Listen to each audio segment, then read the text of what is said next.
The New England Patriots just pulled off the craziest glow-up the league has seen in years, flipping their whole identity from a punching bag to a straight-up AFC nightmare in a single season. This wasn't supposed to happen, not after the league labeled them the rebuilding team, the project team, the future maybe, but not right now team. But the moment the playoffs started, everything flipped. As sources claim, even insiders from rival franchises were whispering weeks earlier that the Patriots were cooking something dangerous behind the scenes. A new formula, a new swagger, and a young QB who transformed from a gifted rookie into a straight-up killer under pressure. It all started when New England realized they weren't here to participate. They were here to take over. Maye turned into the biggest X factor in the NFL overnight.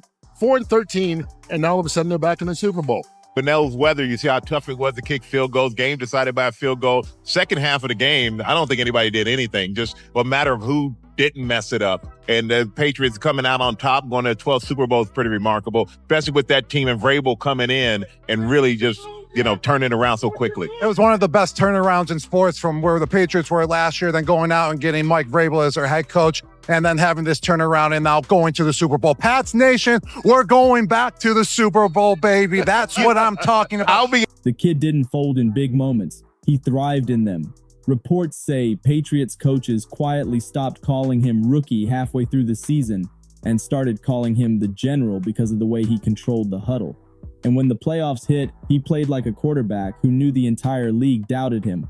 But doubting him was a mistake because every time he touched the field, he made defenses look lost. What really pushed the Patriots from solid to scary was Mike Vrabel completely reinventing their culture.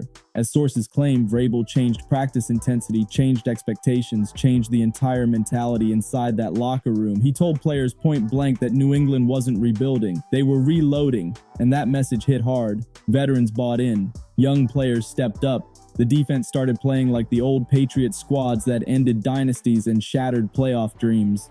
Suddenly, New England was bullying teams at the line of scrimmage, locking down receivers, stuffing run lanes, and hitting quarterbacks like they owed money. Then came the AFC Championship. The night everything exploded, the Denver Broncos showed up confident, talking like they already had a ticket to the Super Bowl. But New England walked in with that cold-blooded energy that only underdogs with something to prove can carry. As sources claim, the Patriots coaching staff found tendencies in Denver's play calling all week, and once the game started, every weakness got exposed. Denver's run game collapsed, their receivers got pressed out of the game, and the snowstorm, that only made New England stronger while Denver panicked under the pressure. RKK to go into the Pro Football Hall of Fame. There is no doubt about that. One of the best owners in all of sports. You just put pressure on him to make that happen. I mean, he's going back to the Super Bowl. Listen, I feel for Sean Payton in Denver. You go into that game after you lost your quarterback. I think they made a bad decision when they got down on around the 8-yard line by not taking points. I'm all about points in playoff games, but I thought Sean could have tied the game up at 10-all. And as you saw, the final was 10-7, I believe. So therefore, but once again, great job by Sean Payton turning that thing around. Unfortunately, they lost their quarterback. And then Maye, congratulations. Second-year guy taking your team to a Super Bowl. Amazing. The final whistle hit different. The Patriots didn't just win. They erased Denver's whole playoff dream. Analysts were stunned. Commentators went silent. And rival teams started panicking because it was suddenly obvious. This version of New England wasn't a rebuild. It was a resurrection. The Patriots were kings of the AFC again, and they did it faster than anybody thought possible. And now they were marching straight into the Super Bowl with momentum that looked impossible to stop. The Denver Broncos weren't just beat. They got erased from the map like they were a preseason squad who stumbled into the playoffs by accident. As sources claim, Denver entered the AFC Championship feeling like the more complete team, the deeper roster, the better coach, the safer pick. But once those lights hit and the snow started falling, New England exposed every single weakness Denver tried to hide. The game turned into a masterclass in domination, one that had commentators calling it the most embarrassing collapse of the season. The first punch came early when New England's defensive front stuffed Denver on back-to-back plays that were supposed to set the tone. Instead, the tone flipped. Denver's O-line looked like they weren't prepared for the level of violence Vrabel's defense brought. As sources claim, Vrabel told his players before kickoff, make them uncomfortable from the first snap. And they did exactly that. Denver couldn't run, they couldn't protect, they couldn't create separation in the cold, and that's when the panic started to show. But the real meltdown came from Denver's offense once the blizzard hit full strength. The snow made every throw more dangerous, every cut more slippery, and every snap more chaotic. And while New England embraced the storm like it was their natural habitat, Denver acted like the weather wasn't part of the game plan. Jarrett Stidham, who had been praised the week before, suddenly looked frozen in real time. As sources claim, his passes lost velocity, his reads slowed down, and the cold forced Denver's play calling to shrink. The Broncos' confidence evaporated as the Patriots kept squeezing like a python. Sean Payton's decision-making only made the disaster worse.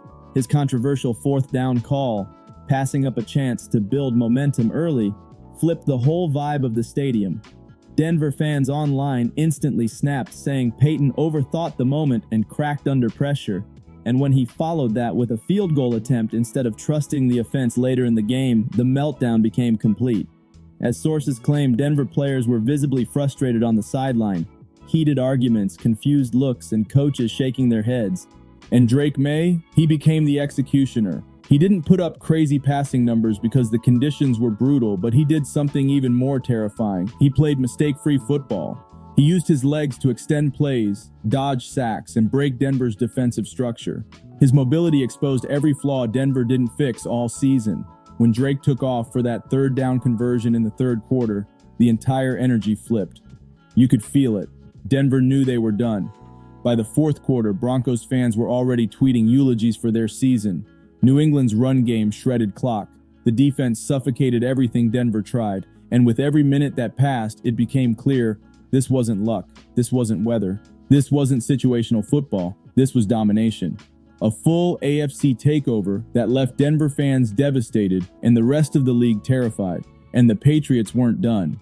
They were heading to the Super Bowl with a swagger nobody could deny.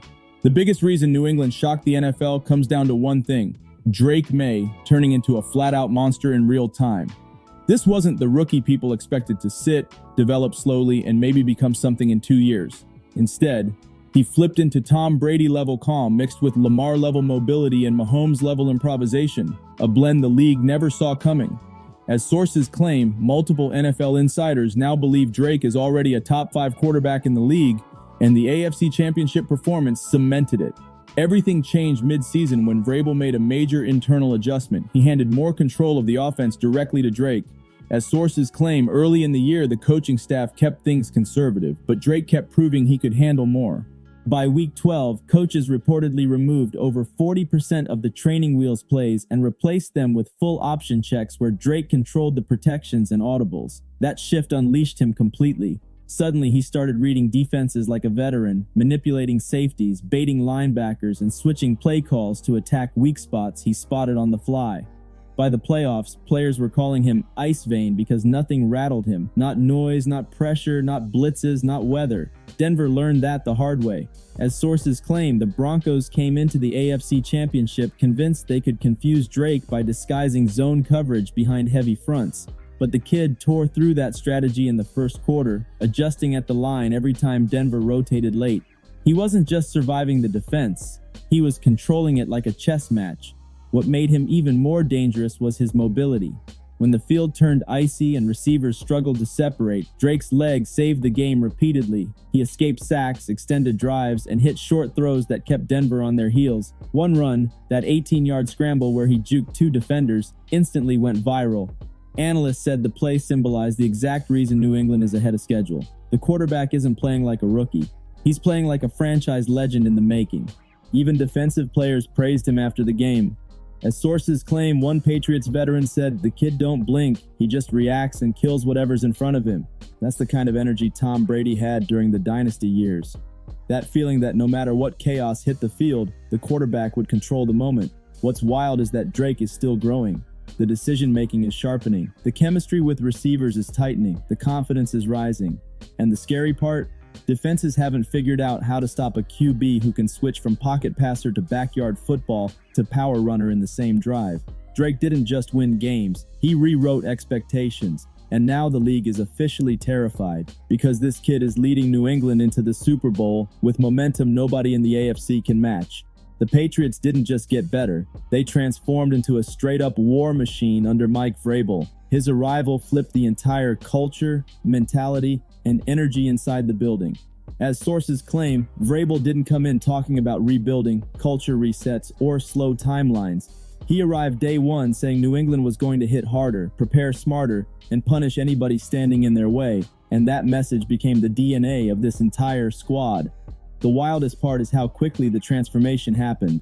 Vrabel changed everything: practices, meetings, conditioning, rotations, even how players interacted in the locker room. As sources claim, he banned the "we're rebuilding" phrase completely.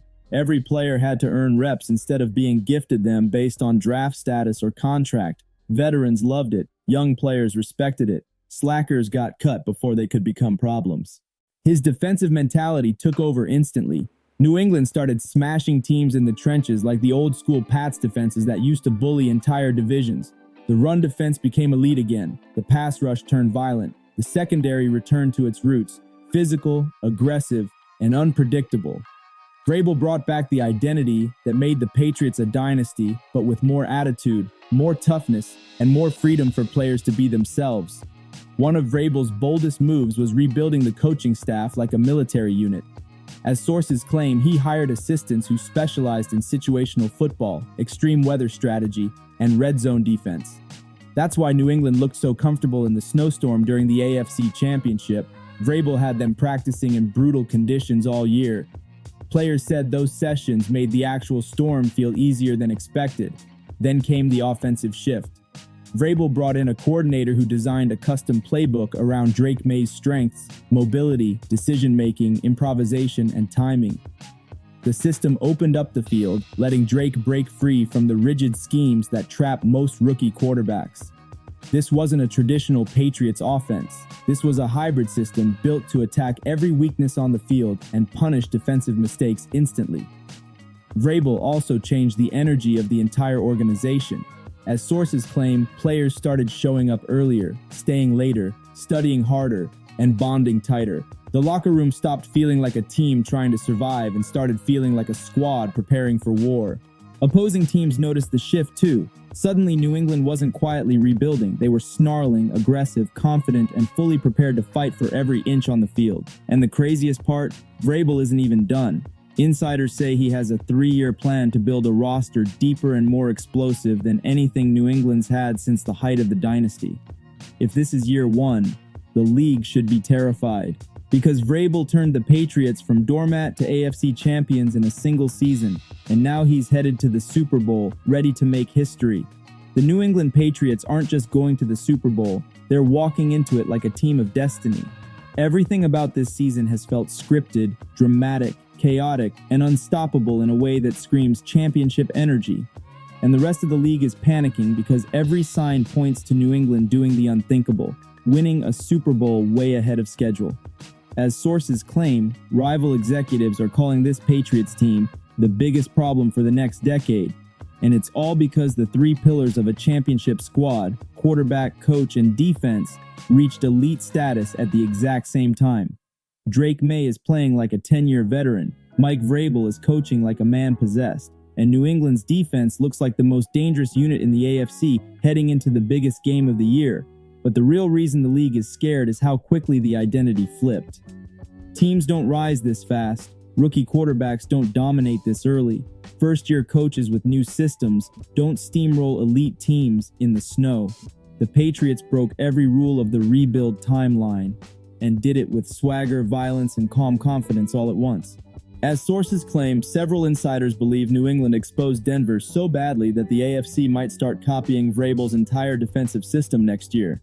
But copying won't fix anything, because New England doesn't just run a scheme, they embody a mentality.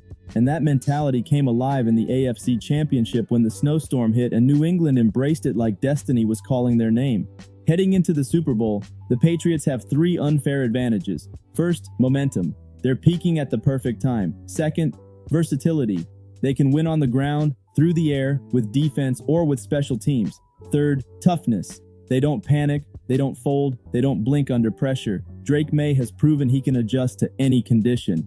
Vrabel's staff has proven they can counter any scheme. And the players have proven they will fight for every yard until the last whistle. The Patriots spent the whole season being counted out, and now they're the team nobody wants to face on the biggest stage in football. They destroyed narratives, they embarrassed critics, they shocked analysts, and they walked the hard path from underdogs to AFC champions with a level of grit that the league hasn't seen in years. Now they're 4 quarters from a ring, and the NFL knows exactly what that means. The Patriots aren't just back, they're dangerous again. And if the momentum holds, February 8th might mark the start of a brand new dynasty built on the ashes of every team that doubted them. Make sure to like and subscribe for more content.